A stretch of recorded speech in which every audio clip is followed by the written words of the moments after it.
Daily Advice from the Heart 240, Meditation on Anger.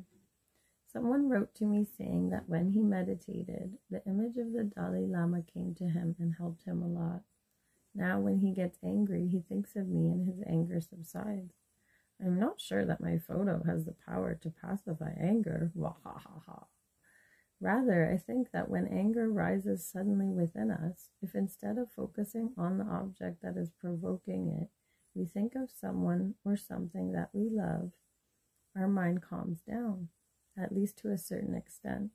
For example, you can think of the man or woman you are in love with. This will distract your mind, and as we say, two thoughts cannot arise simultaneously. Your mind automatically follows the direction of the new image if that is stronger and the previous one disappears.